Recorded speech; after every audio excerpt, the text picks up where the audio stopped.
यहाँ चाहिँ एउटा न्यारहरूको चाहिँ बस्ती हैन, न्यार राजाले राज्य गरेको, जहाँ न्यारको बस्ती भएको ठाउँमा छ भगवती तलेजुको चाहिँ मन्दिरहरू चाहिँ, जहाँ पनि चाहिँ न्यार बस्तीमा अहिले काठमाडौँमा भयो, भक्तपुरमा भयो।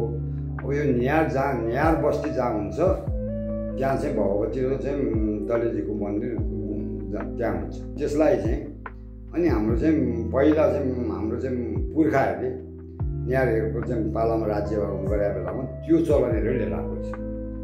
यहाँ पनि न्यारहरू बस्ती भएको हुनाले त्यो नै परम्परा हामीले यहाँ चाहिँ चलाउँदै गएको। भनेपछि यहाँ कुनै राज्य थियो पहिला? यहाँ राज्य थियो। के कुराले चाहिँ यहाँ राज्य थियो भन्ने लाग्छ? यहाँ राज्य मलाई चाहिँ कस्तो लाग्छ भने यहाँ दरबार थियो। जस्तो चाहिँ अहिले पनि एउटा त कुनै इँटाको चाहिँ मुख पनि देख्न सकिन्छ। यहाँ घर पनि थियो, त्यो घर अहिले भत्काएर यहाँ नयाँ घर बनाएको छ। त्यो दरबार नै हो, चाहिँ राजाहरू बस्ने दरबार, न्यारको राजाहरू बस्ने दरबार नै हो। र यहाँ पनि यो अहिले चाहिँ भगवती तलेजुको चाहिँ यहाँ थानमा चाहिँ यहाँ पनि चाहिँ दरबार थियो। यहाँ मौलो थियो, त्यहाँ अहिले पनि मौलोहरू यहाँ देख्न पाइन्छ। त्यस कारणले यहाँ चाहिँ राजाहरूले राज्य गरेको भन्ने चाहिँ त्यो चाहिँ लाग्छ। फुलपाती भित्राउने चलन छ नि, अघि पनि भन्यौँ हामीले आग्रादेखि ल्याइन्छ, यहाँ फुलपाती एउटा विधि छ। सञ्चालन त पहिला त यहाँ जिम्दारको चाहिँ यहाँ चाहिँ चलाउँदै आउनु भएको थियो, मुखियाहरूले चलाउँदै आउनु भएको थियो। त्यो चाहिँ यहाँ जिम्दारहरूले चलाउन्जेलसम्म जिम्दारले चलाउनु भयो। अनि त्यहाँ जब जिम्दारको चाहिँ यो चाहिँ भयो चाहिँ सक्यो, त्यहाँबाट पञ्चायत काल आयो, पञ्चहरू भयो, पञ्चहरूले चलाउँदै आए। अनि पञ्चको पनि अब सिद्धियो, अहिले चाहिँ सबै सिद्धियो। अहिले फेरि अर्कै चाहिँ ऊ आयो, उहाँहरूले चलाउँदै आउनु भएको छ। यहाँ चलाउनु चाहिँ निवारीहरू नै चाहिँ संलग्न भएर नै अहिलेसम्म निवारीहरूले नै चलाइराखेको छु। भनेको यो पुरानो परम्परा हो? पुरानो परम्परा हो। कति पुस्तादेखि यसले अगाडि बढाइरहनु भएको छ तपाईँलाई? अहिले मैले गर्दाखेरि 4 पुस्ता है। मेरो चाहिँ बुढो बाजेले चाहिँ गर्नुभयो, बाजेले गर्नुभयो, बाले गर्नुभयो, मैले गरेको 50 वर्ष भयो। कति सालदेखितिरको कुरा होला यसलाई?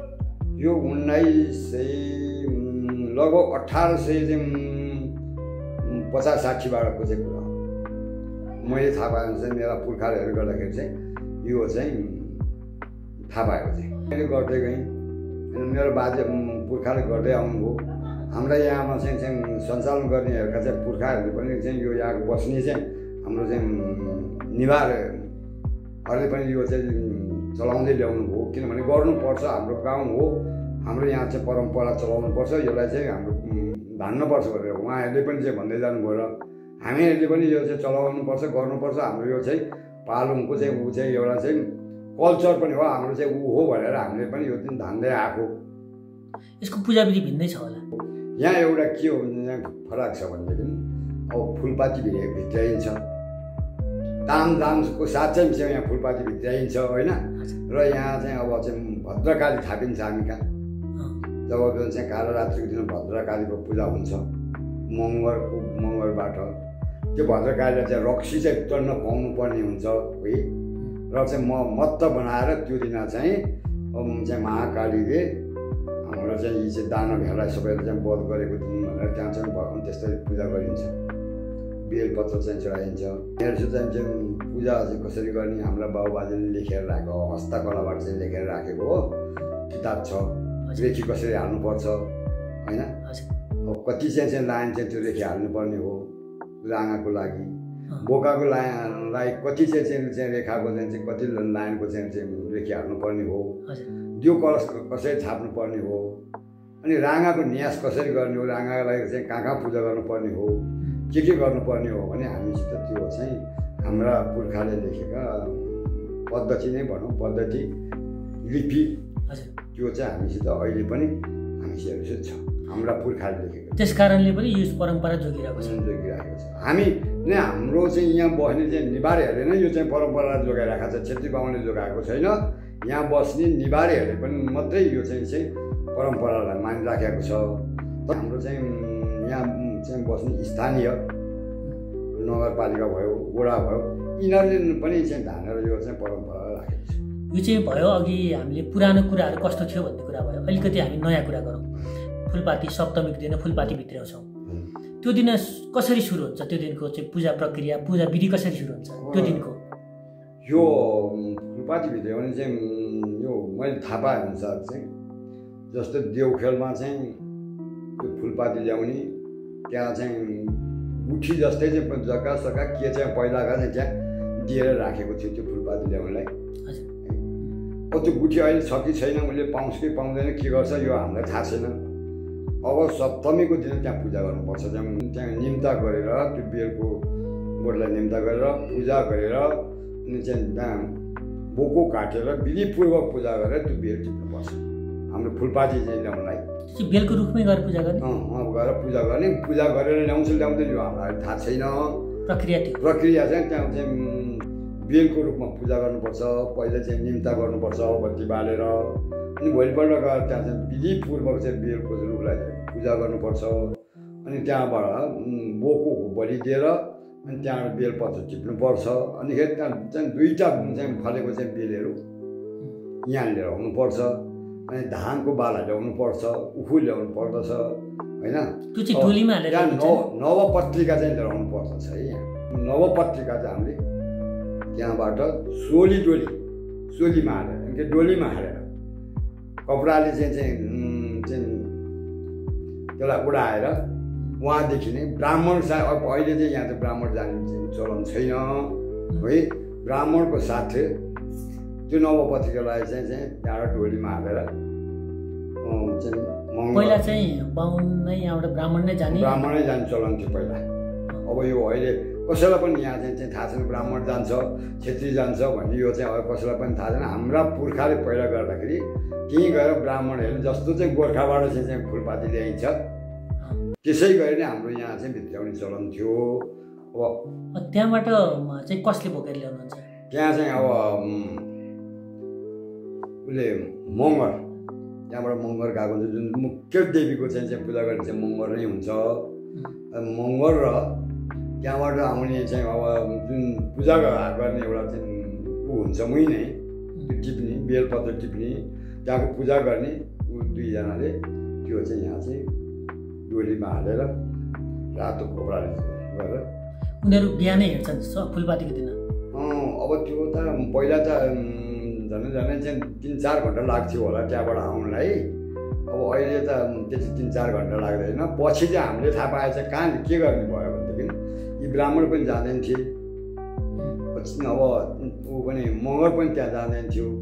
जब उसले बोकेर ल्याउँथ्यो बिचमा राखेपछि अनिखेरि यहाँबाट गएर मगर लिएर चाहिँ उसले बोकेर ल्याएर यहाँ भित्राउने अहिले चाहिँ चलन गरिरहेको छ। भनेको उहाँबाटै मगरहरूले बोकेर उहीँको स्थानीयहरूले बोकेर आउनु होइन? होइन, यहाँबाट जानुपर्ने।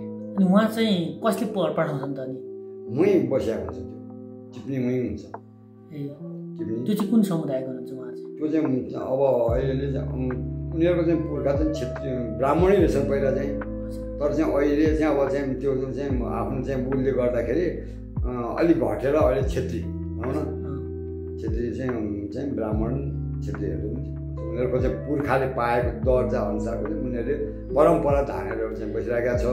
पाउने खाने त के पनि छैन त्यहाँ होइन, बाध्यताले परम्परा धानेको छ। त्यहाँबाट ल्याइसकेपछि हाम्रो नजिकै नाम पनि छ फुलपाती चौर होइन। फुलपाती चौरमा ल्याएपछि बल्ल फुलपाती यता भित्रिएको संज्ञा हुन्छ हामीले जानकारी। त्यहाँ अब आएर त्यहाँ विधि गर्नुपर्छ है। जब चाहिँ पूर्व र पश्चिम गरेर चाहिँ त्यो चाहिँ डोलीलाई राखिन्छ त्यहाँ है। त्यहाँ चाहिँ अम्बिका भन्ने चाहिँ 2टा बेल चाहिँ एउटै चाहिँ हाँगामा फलेको एउटै चाहिँ फेदबाट निस्केको त्यो अम्बिका चाहिँ त्यहाँ बनाएर ल्याएको हुन्छ चाहिँ धागोले बाँधेर। त्यसलाई चाहिँ हामीले चाहिँ त्यो रेखी हालेको ठाउँमा राखेर अम्बिका राखिन्छ। त्यहाँ चाहिँ अब कपडाले बेरिन्छ र अनि चाहिँ बोकाको रेखी हालिन्छ। त्यहाँ बोकाको रेखी हालिसकेपछि अनिखेरि सबै त्यो कलश गणेश ब्राह्मणद्वारा चाहिँ सबै सङ्कल्प गरेर सबै गरेर हामी चाहिँ त्यहाँ बोको काट्ने कार्यक्रम गर्छौँ। अहिले त बढाइ पनि गर्ने चलन छ। अहिले त बढाइ पनि गर्ने छ। यो चाहिँ दायित्व चाहिँ सबैको हो होइन। अब यति चाहिँ हामीहरू पालङको सबै चाहिँ यो दसैँ मनाउनु पर्दछ। यो चाहिँ हाम्रो पालङको चाहिँ एउटा चाहिँ ऊ हो, परम्परा हो भन्ने हो भनेदेखि हाम्रो मेयर साहब आउनुपर्छ या अनिवार्य आउनु पर्दछ होइन। उपमेयर साहब आउनु पर्दछ किनभने यिनीहरूका चाहिँ काम हो नि त यिनीहरूले चलाएको हो नि त्यो त। अब अभिभावक त उनीहरू हो नि, हामी त गराइदिने मात्रै हो। अहिले यहाँ चाहिँ गर्ने पनि एउटा चाहिँ माध्यम मात्रै हो भनेपछि अभिभावक चाहिँ मेयर साहब हुनुहुन्छ, स्थानीय सरकारको उपस्थिति सरकार हुनुहुन्छ, मेयर साहब हुनुहुन्छ, मेयर साहब हुनुहुन्छ, वडा अध्यक्ष, प्रत्येक वडा अध्यक्षले चाहिँ यहाँ आएर चाहिँ त्यो दिन चाहिँ गर्नुपर्ने। जस्तै काठमाडौँमा चाहिँ फुलपाती रहन्छ प्रधानमन्त्री, न्यायाधीश है, यस्ता चाहिँ ऊ चाहिँ ठुला वडाका चाहिँ सबै गएर चाहिँ फुलपाती भित्राइन्छ भने यो पनि हाम्रो एउटा चाहिँ स्थानीय सरकार हो होइन, यो हाम्रो ठाउँ हो। यहाँ पनि चाहिँ काठमाडौँ जस्तै हनुमान ढोकाको जस्तै यहाँ कल्चरले चाहिँ हामी जानुपर्छ भन्ने उहाँहरूले अहिले पनि देख्नुभयो यो कुरालाई चाहिँ होइन। यो मैले हजुरबाटै यो कुरा चाहिँ त्यो मेयर साहबलाई जाओस् होइन, अनि उपमेयर साहबलाई जाओस्, प्रत्येक वडाको वडा अध्यक्षलाई मेरो चाहिँ यो चाहिँ सन्देश उहाँ चाहिँ पुगोस् भन्ने तपाईँ मार्फत यो पुर्याइदिनु हुन्छ भन्ने मलाई चाहिँ आशा लागिरहेको छ होइन। हजुर, अनि जस्तो अहिले हामी फुलपाती चौरमा जुन विधि गर्छौँ त्यसपछि हामी दसैँ घरमा ल्याएर त्यहाँबाट अब चाहिँ हाम्रा चाहिँ निहारी बाजाहरू बजाएर नभए के चाहिँ भिमे बाजा भन्छ, भिमे बाजा बजाएर सबै हाम्रा यहाँका चाहिँ भाइहरू चाहिँ सबैहरू चाहिँ भएर धेरै जस्तो निहारीहरूले नै यसलाई चाहिँ प्राथमिकता दिएका छन्। जस्तो छेत्री बाहुनले त्यति दिएको छैन, निहारीहरूले नै यसलाई चाहिँ प्राथमिकता दिएर बाजा साजा बजाएर त्यहाँबाट बाजा गाजाको साथ हामीले कोत घर भनौँ न, दसैँ घरमा ल्याएर हामी भित्र्याउँछौँ त्यहाँबाट।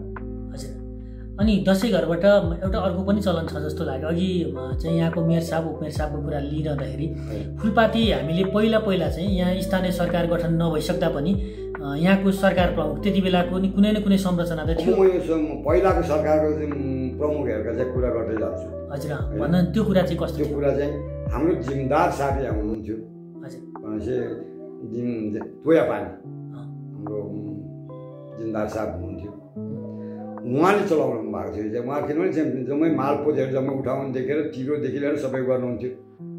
अनि यहाँ हामी चाहिँ वडा अब ठाउँ चाहिँ मुखियाहरू थियो, ती चाहिँ तिरो चाहिँ मुखियाको घरमै बुझाउनु जानु पर्थ्यो, त्यो चाहिँ ल्याएर चाहिँ जिम्मेदारलाई बुझाएको हुन्थ्यो। त्यो चाहिँ अब कुनै चाहिँ मुखियाले चाहिँ बोको ल्याउनु पर्ने, त्यहाँबाट चाहिँ पहिला अब फलानु पूजा चलाउनको लागि होइन, कुनै दही ल्याइदिनु पर्ने त्यहाँ खानको लागि, अब त्यो चाहिँ अष्टमी दिन खानको लागि कसरी चिउरा ल्याइदिनु पर्ने, कसरी राँगो ल्याइदिनु पर्ने, यो चाहिँ तोकिएका थियो। फलानले राँगो ल्याउने, फलानले बोको ल्याउने, फलानले चाहिँ दही ल्याउने, फलानले चिउरा ल्याउने भन्ने यस्तो तोकिएका थियो। त्यो दिन ल्याउनु पर्थ्यो। यदि आएन भने उनीहरू चाहिँ कानुनको चाहिँ कठघारामा उभिनु पर्ने थियो है। हाम्रो जिम्मेदार साहबको पालामा कठघारामा उभ्याएर त्यो चाहिँ नल्याउनुलाई उसलाई चाहिँ दण्ड चाहिँ हुन्थ्यो, त्यस्तो थियो। अब जिम्मेदार चाहिँ हट्नुभयो, त्यहाँबाट हटेपछि पञ्चायत कालमा आयो थियो। पञ्चायत कालमा पनि हाम्रा चाहिँ प्रधान पञ्चज्यूहरूले चाहिँ चलाउनु भयो। प्रधान पञ्चज्यूहरू आउनुहुन्थ्यो, वडा अध्यक्षज्यूहरू आउनुहुन्थ्यो, यहाँ सबै त्यस गरी हाम्रो यहाँ चलेर गएको थियो।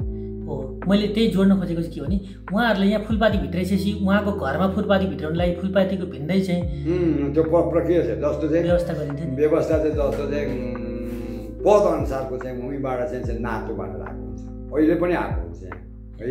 जस्तै वडा अध्यक्षलाई छुट्टै आएको हुन्छ, अब मेयर साहबलाई छुट्टै आएको हुन्छ, उपमेयर साहबलाई चाहिँ छुट्टै आएको हुन्छ, पुजारीहरू छन् यहाँ भगवती तलेजु इन्द्रायणी यहाँ चाहिँ गणेशका चाहिँ यी चाहिँ पुजारीहरूलाई छुट्टै चाहिँ चाहिँ आफ्नो दर्जा अनुसारको आउँछ। कसैलाई चाहिँ टपरीमा चाहिँ नातो लगाएर आएको हुन्छ भने कसैलाई चाहिँ बोतामा नातो लगाएर आएको हुन्छ। आफ्नो दर्जा अनुसारको त्यो फुलपाती यहाँ चाहिँ जति बेला चाहिँ हामीले त्यतिखेर उसलाई हाम्रो त्यतिखेरको जिम्मेदारलाई पठाउँथ्यौँ नि फुलपाती। अहिले चाहिँ स्थानीय सरकारको वडा अध्यक्षलाई, मेयरलाई, उपमेयरलाई अनि यहाँको अघि भन्नुभएको जस्तो विभिन्न पुजारीहरूलाई पठाइन्छ। अहिले पनि पठाइदिन्छ होइन, यहाँ आउनुभयो भने पठाइन्छ, नत्र उहाँहरूलाई अहिले पुर्याउनु जाने चाहिँ चलन छैन। उहाँको भाग यहाँ चाहिँ राखिन्छ, उहाँहरूकै यो उहाँहरूले चलाएको हो। अहिले उहाँहरूले नै हामीलाई चाहिँ अहिले चाहिँ आर्थिक चाहिँ उहाँहरूले दिएको छ। त्यस कारण चाहिँ जिम्मेदार अहिले हामीले पहिला पुरानो जिम्मेदार भनेको नै उहाँ हो जिम्मेदार। त्यस कारणले मैले हजुरको चाहिँ उसबाट चाहिँ म आग्रह गर्छु कि मेयर साहब, उपमेयर साहब, वडा अध्यक्ष, यो जुन सम्बन्धित ठाउँको वडा अध्यक्ष अनिवार्य चाहिँ हुनुपर्छ। कुन दिन भन्दाखेरि नवमीको दिन अनिवार्य हुनुपर्छ। यहाँ रानो काटिन्छ, फुलपातीको दिन अनिवार्य आउनु पर्दछ र टिकाको दिन अनिवार्य यहाँ आएर हामीहरूलाई टिको लगाइदिनु पर्छ चाहिँ। अब यो टिकाको विषय गर्छु है एउटा कुरा। अब यहाँ चाहिँ पहिला हामीले जम्मै गरिसकेपछि अष्टमीको दिन बोको काटिन्छ र चाहिँ बोकाको मासु चाहिँ अरू चाहिँ यहाँ 16 द्वारभित्र भनेर बसेका हुन्छन् चाहिँ हाम्रो चाहिँ भाइहरू, उनीहरूले सबैले बाँडेर हामीले त्यहाँ पकाएर हामी पनि राति बेलुका त्यही खान्छौँ। र दाहिने सबै चाहिँ त्यो घडामा थापेको छ, त्यो जुन घटस्थापना भनेर घडामा राखेको छ, यो राजाको भाग जो यहाँ चाहिँ गर्छ त्यसको भाग भनेर हामीले त्यहाँ राख्ने चलन छ। र केही चाहिँ घडामा राजालाई भनेर पनि हामीले टिकाको दिन तोरण भयो, त्यहाँको प्रसाद भयो, त्यहाँको जमरा भयो, त्यहाँको माला हो, त्यो चाहिँ घडामा पहिला राजालाई राखेर मात्रै हामी चाहिँ अरूलाई टिको लगाउँछौँ भने उनीहरूको दायित्व भयो नि त। यो अष्टमी नवमी दुवै दिन पूजा हुन्छ। दशमीको दिन पनि यहाँबाट फेरि यहाँको सरकार प्रमुखहरूले यहाँ पूजामा संलग्न व्यक्तिहरूले टिका लगाइदिने चलन चाहिँ छ होइन। उहाँहरू आउनुपर्छ यहाँ टिको लगाउनलाई। पहिला चाहिँ अब हाम्रो चाहिँ लप्सेर चाहिँ मेलसाग हुँदाखेरि यहाँका चाहिँ सब परिवारै आउनुहुन्थ्यो होइन। हाम्रो चाहिँ अब सन्त बहादुर चाहिँ प्रधान पञ्च हुँदाखेरि पनि उहाँ पनि आउनुहुन्थ्यो। हाम्रो जिमदार साहब हुँदाखेरि पनि यहाँ पनि आएर जिमदार साहबले त हरेक चाहिँ मान्छेलाई यो अहिले पार्टी बनेको छ त्यो पार्टीमा बसेर हरेक मानिसलाई चाहिँ टिको लगाउनुहुन्थ्यो होइन। यो चाहिँ यस्तो थियो। भनेपछि अभिभावकत्व हुनु पर्यो भन्ने त अभिभावक हुनु पर्यो। अभिभावक भनेको सानो होइन होइन। अभिभावक बिनाको कुनै पनि कार्य हुन सक्दैन। अभिभावक सकेभर घरमा नबसिदिनु होला उहाँहरू र यहाँ आएर चाहिँ त्यो दिनमा आइदिनु होला भन्ने मेरो यहाँबाट नै यो सन्देश उहाँहरूलाई म। हजुर, समग्रमा हामीले फुलपातीको यो अलिकति र दसैँसँग सम्बन्धित कुरा गऱ्यौँ। यो परम्परा जोगाउन आवश्यक छ। अन्तमा के एकदम मै अब जोगाउनलाई समस्या पर्यो। यही ठाउँमा अब आएर गर्ने र चाहिँ गराउने मान्छेहरू पनि अब पाउनलाई चाहिँ दुर्लभ भइसकेको छ। लामो कसरी काट्नुपर्छ, यहाँ मौलो कसरी गर्नुपर्छ भन्ने हामीले यो जोगाउनलाई पनि चाहिँ अब भाइहरूलाई यहाँ अरू भाइहरूलाई त सब प्रायः छ। अब बाहुनको चाहिँ अभाव भएर यो मौलो कसरी चल्ला है अब भन्ने चाहिँ यो चाहिँ चिन्ताको विषय। अनि अर्को एउटा पनि कुरा गरिहालौँ। यहाँ जस्तो सबै जात जातिको एउटा किसिमको चाहिँ सामूहिक भावना पनि देखिन्छ भन्छन् नि यो पूजामा। यो फुलपाती भित्राउने प्रक्रियामा विभिन्न जात जातिको सबैको यसको नि अलिकति यो त जात जातिको सबै चाहिँ हामी क्षेत्री भए, ब्राह्मण भए, निवार भए, वैश्य भए, शूद्र भए। अब यसको चाहिँ म यसको विषयमा चाहिँ कुरा गरिदिन्छु। यो सबैको दायित्व छ। यहाँ को आउनु पर्छ बाजा बजाउनु पर्छ। त्यसलाई पनि हामीले अहिले हामीले चाहिँ केही दिन नसक्या भयो होइन। यो चाहिँ यहाँको स्थानीय सरकारले केही पनि दिन सकेन होइन। र त्यसलाई जोगाउन सकेन। पञ्चे बाजा बज्थ्यो। अब हाम्रो यहाँ चाहिँ देउला चाहिँ भनौँ, अब चाहिँ देउलाहरूका चाहिँ पनि चाहिँ बाजाहरू यहाँ बज्थे है। यहाँ नगराहरू बज्थे। जस्तो सबै चिज चाहिँ हामीले आफ्नो आफ्नो भाग पाउँथ्यौँ। जस्तो चाहिँ हामीले काटेको बोको काटियो भनेदेखि आफ्नो आफ्नो भाग पाउँछौँ। यहाँ कसैले सवेटो पाउने छ, कसैले गर्दन पाउने छ होइन, त्यो कसैले भुँडी पाउने छ, कसैले आन्द्रा पाउने छ। यो एउटा चाहिँ छ यहाँ परम्परा है। अब यो चाहिँ मासिसक्यो। यिनीहरू चाहिँ विभिन्न जात जातिको सबैको चाहिँ यहाँ चाहिँ दायित्व थियो होइन। अब क्षेत्रीको थियो, बाहुनको थियो, अरू चाहिँ यी जति जात हामी बसेका थियौँ त्यो चाहिँ हाम्रो चाहिँ आर्जीभित्र बस्ने जतिको थियो है। मङ्गोली पनि चाहिँ यहाँ चाहिँहरू छन् होइन। मङ्गोलीहरू यहाँ चाहिँ त्यति चाहिँ हुँदैन। त्यो आर्जीभित्र बस्नेहरूले चाहिँ यो सबैको चाहिँ यो थियो दायित्व थियो। रमाइलो फुलपातीको दिन धेरै रमाइलो हुन्थ्यो। धेरै मान्छेहरू चाहिँ जमघट हुन्थ्यो। अब अहिले त्यस्तै होस् भन्ने चाहिँ लाग्छ। त्यस्तै होस् र चाहिँ राम्रो होस्। पालङलाई हाम्रो यो अब हामीहरू बितेर गए तापनि हाम्रो आउने पुस्ताहरूले चाहिँ राम्रोसित चाहिँ यसलाई चाहिँ अझै योभन्दा पनि राम्रो गरेर लगिदियो भने धेरै राम्रो हुने थियो भन्ने मेरो चाहिँ हस्, धन्यवाद।